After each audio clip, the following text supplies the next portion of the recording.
안녕하십니까 믿음의 형제자매 여러분. 저는 오늘 이 시간에 여호수아서 4장 19절에 있는 말씀을 여러분께 말씀을 드리겠습니다. 자, 오늘 영상의 제목은 요단강을 건너는 것. 요단강을 건너는 것은 2022년도에 성취가 된다 라고 하는 제목으로 여러분께 말씀을 드리겠습니다. 자, 우리 여호수아서 4장 19절이 굉장히 중요한데요. 여기에 보면은 이스라엘 백성들이 요단을 건너서 그 요단강 물에서 올라왔다. 그런데 이 날짜가 바로 정월 10일, 아비벌 10일 날 요단강을 건넜다 라고 기록하고 있습니다. 자, 이 같은 내용이 어디에 나오는가? 마태복음 3장 16절에 나오는데요. 예수님께서 요단강에서 침례를 받고 그리고 그 물에서 올라오셨다. 그때 올라왔을 때 무슨 일이 있었는가?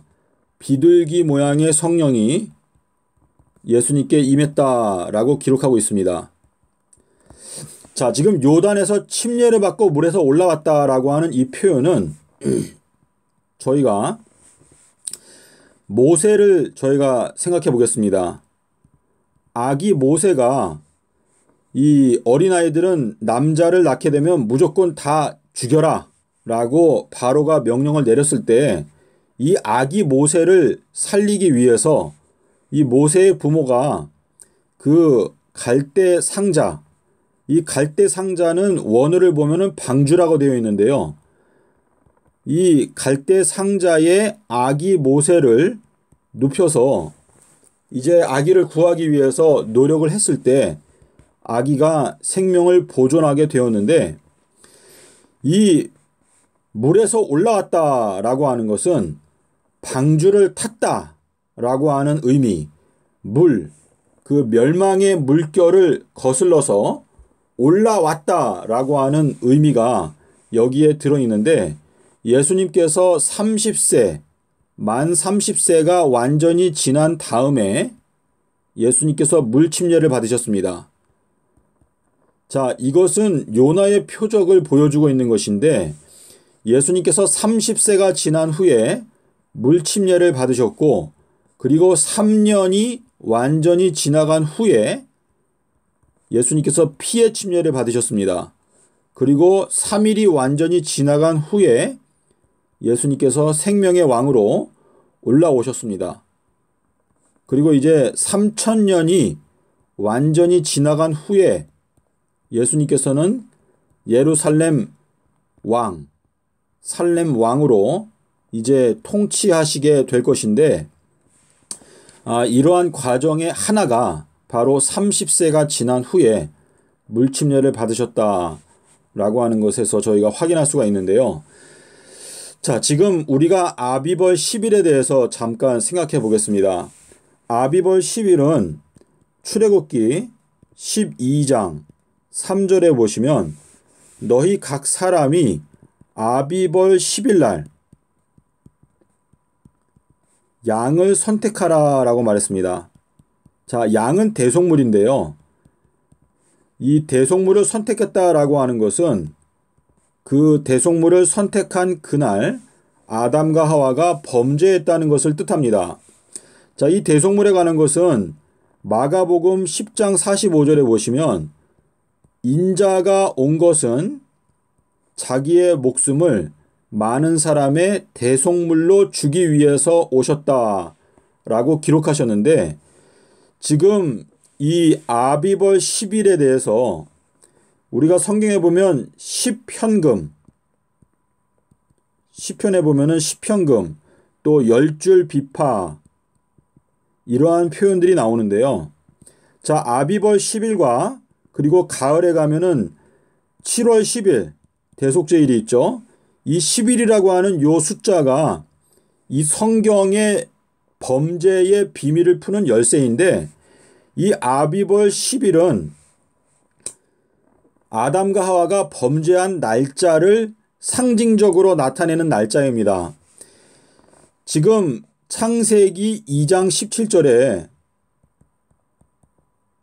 너희가 범죄하는 그 당일날 반드시 죽게 될 것이다 라고 말씀하셨는데, 출애굽기 12장 3절에 보시면 아비벌 10일에는 너희가 양을 선택하고 그리고 14일까지 기다렸다가 14일 저녁에 너희가 양을 죽여라 라고 말했습니다. 이것은 아담과 하와가 이 10일 날 범죄를 했고 14일에는 창세기 3장 21절에서 말하는 대로 양을 죽여서 가죽옷을 입었다라는 것을 저희가 알 수가 있습니다. 자, 그래서 이 아비벌 10일은 아담이 범죄한 날임과 동시에, 그리고 이제 방주에 탄 날, 다시 말해서 대속물을 얻게 된 날을 상징적으로 나타낸다는 것을 저희가 알 수가 있습니다. 자, 그런데 우리가 요단강을 건너는 모습을 보면은요, 여호수아서 1장 11절에 보면 너희가 3일 안에 이제 요단을 건너게 될 것이다 라고 말했습니다. 요단을 건넌다 라고 말했는데요. 이 3일이라고 하는 이 표현은 누가복음 13장 7절에 보면 내가 와서 3년 동안 열매를 구했지만 열매를 맺지 않으니까 찍어버려라 라고 말했습니다. 그런데 요 찍어버린다 라고 하는 요 내용은 마태복음 3장 10절에 보면 열매 맺지 아니하는 나무마다 찍어서 불에 던지겠다라고 하는 경고를 이제 침례 요한이 도끼가 이미 나무 뿌리에 놓였다 라고 하는 내용을 마태복음 3장에서 이제 침례 요한이 밝히고 있는데요. 이 내용이 어떻게 성취가 되는가 하면 마지막 때 2020년부터 2022년까지 이게 요단을 건너는 기간입니다. 요단 건너는 기간. 근데 요단에서 이제 물에서 올라오는 것은 2022년도가 되겠습니다. 그래서 3년은 2020년부터 2022년까지 이 3년 동안에 지금 하나님께서 열매를 찾으시는 것입니다. 자, 그래서 열매 맺지 아니하는 나무마다 찍어서 불에 던지겠다라고 말씀하셨는데요. 지금 2022년도는 토요일에 해당되는 것이죠. 그리고 2023년도, 그리고 2024년도, 25년, 26년, 27년, 28년, 29년,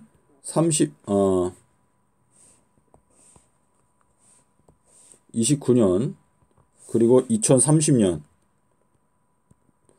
자, 그래서 여러분 여기 보시면은요, 요단강을 건너는 것, 이것은 2022년도, 요게 이제 아비벌 10일의 사건입니다. 아비벌 10일. 그리고 여기는 아비벌 11일, 12일, 13일, 14일, 15일, 16일, 17일, 18일. 자, 18일은 성도들이 부활해서 하늘로 승천하는 해가 되는 것이고, 14일, 2026년도는 성도들이 십자가를 지는 때를 말하고요. 그리고 2022년도는 이거는 성도들이 물에서 올라온다. 지금까지는 물속에 잠겨 있어서 진리의 말씀을 올바로 깨닫지 못했는데, 이제 물에서 올라와서 그리고 이제 성령을 받는다 라고 하는 의미가 되겠는데요. 지금 이 이스라엘 백성들이 요단강에서 올라와 가지고 요단에서 올라올 때 이때 돌 12개를 갖고 올라옵니다. 자, 이 돌 12개는 12지파. 자, 12지파는 우리가 아는 대로 14만 4천을 가리키죠.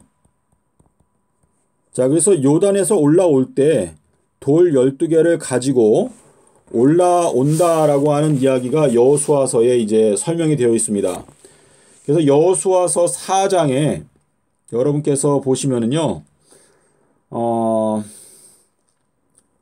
20절에, 4장 20절에 돌 12개를 요단강에서 가지고 올라와서 이제 그 돌로 단을 쌓는데, 돌로 단을 쌓고 그 다음에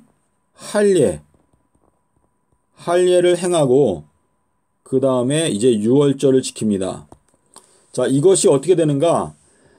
2022년도에는 성도들이 요단강을 건너고 그리고 물에서 올라와서 이제 성령의 침례를 받게 되는 것인데, 진리의 말씀을 이제 확실하게 깨닫게 되는 그러한 시점이 되는 것이고, 그리고 2023년도부터는 2026년도까지 할례, 이 할례는 그리스도의 할례를 말하는 것이죠. 예수 그리스도의 은혜를 통해서 우리가 진리의 말씀을 올바로 깨닫고 인식하게 되면서 애굽의 수치가 굴러 떨어져 나간다. 그리고 이제 2026년도가 되면 저희가 유월절 만찬에 참여하면서 저희들이 이제 십자가를 지게 되는 것입니다. 그리고 십자가를 지고 우리가 예수님께서 삼낮 삼밤 땅속에 계셨던 것처럼 이 대환란의 기간 동안에 저희가 핍박을 받고, 그리고 2030년도에는 저희가 부활하여서 하늘로 승천하게 된다라고 하는 그 예언이 지금 여호수아서에 나타나 있는 요단강을 건넌다라고 하는 장면과 함께 예수님의 생애가 맞물려 있어서 이 비밀을 저희들에게 알려주고 있습니다. 자, 여러분께서 히브리서에 있는 말씀을 좀 보시겠습니다. 히브리서 9장에 있는 걸로 제가 기억을 하는데요. 히브리서 9장 8절. 이거 중요한 내용이거든요. 히브리서 9장 8절은 여러분께서 직접 보십시오. 여기에 보면은 이렇게 되어 있습니다. 첫 장막이 서 있는 동안에는 성소에 들어가는 길이 아직 나타나지 아니하였다. 자, 첫 장막이 서 있는 동안에는 성소로 들어가는 길이 아직 나타나지 않았다. 자, 성소로 들어가는 길이라고 하는 것은요,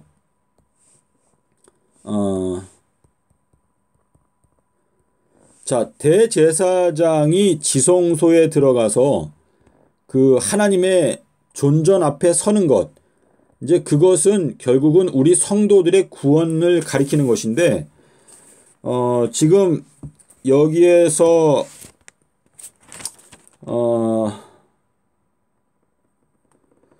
말씀하시는 것은요, 예수님께서 십자가에서 죽으시고 이 성소로 들어가는 길은 삼낮 삼밤 땅속에서 지내신 후에 그 다음에 아버지의 면전 앞에 예수님께서 부활하여서 나가셨는데, 이 길이 첫 장막의 이 제도 속에는 나타나 있지 않습니다.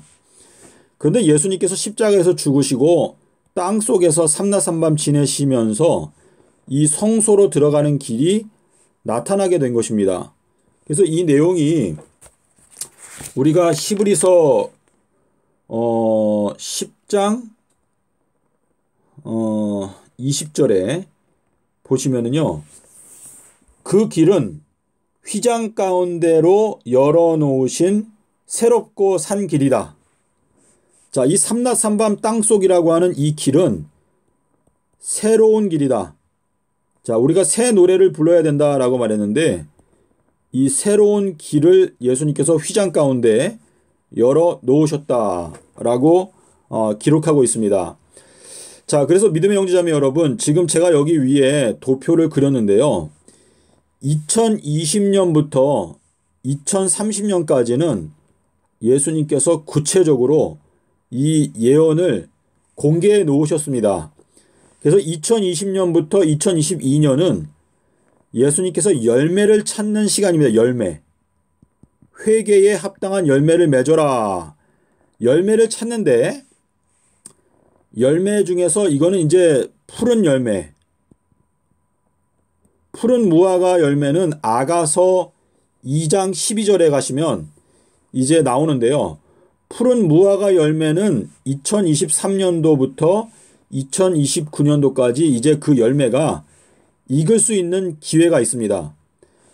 그런데 2020년부터 2022년까지 열매가 맺히는 사람들은 이제 주님의 은혜로 요단강을 건너게 되고, 그리고 물에서 올라올 때 주님께서 비둘기의 성령을 그들의 마음 가운데 베풀어 주셔서 진리의 말씀을 이제 확실히 깨달을 수 있게 되고, 그리고 2023년부터 2026년까지는 이 기간 동안은 할례, 그리스도의 할례를 받고 애굽의 수치가 굴러 떨어져 나가게 되고, 2026년도에는 피의 침례를 받게 되는, 다시 말해서 이때는 우리가 주님과 피의 언약에 들어가기 때문에 이때부터는 저희가 이 핍박을 능히 통과할 수 있는 은혜를 받게 되는 것입니다. 그리하여 이제 핍박을 통과하고 승천하게 된다라고 하는 이야기인데요. 제가 한 가지 사진을 보여드리겠습니다.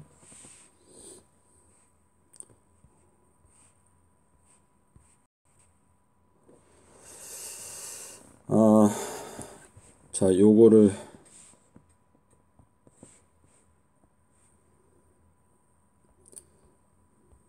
자, 요 내용은 여러분께서 성경을 자세하게 연구하기 위해서 굉장히 중요한 내용인데요. 성경에서 경점, 어느 경점에 올 줄을 알았다면 그 헬라어 원어가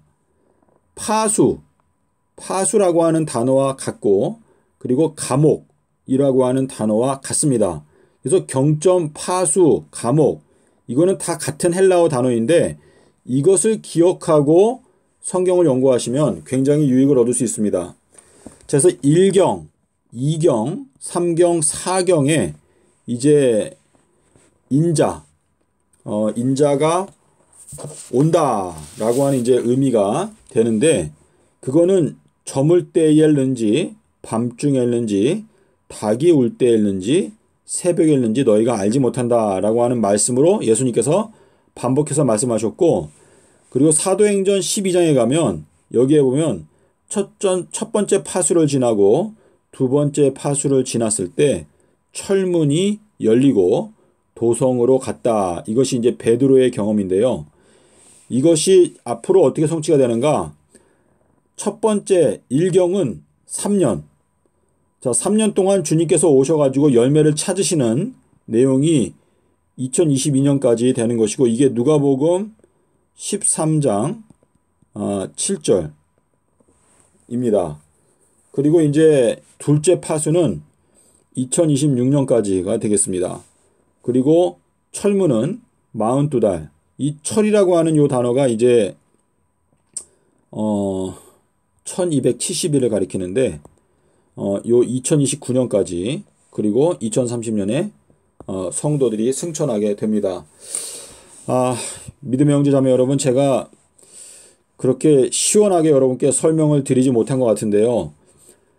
제가 나름대로 최선을 다했지만은 아마 여러분이 좀 이해하기 어려운 부분들도 있을 거라고 생각이 됩니다. 하지만 여러분께서 이 마지막 때에 열심을 가지고 성경을 살펴보신다면 능히 하나님께서 여러분에게 지혜를 주시고 분명히 깨달음을 얻게 되실 줄로 믿습니다. 감사합니다.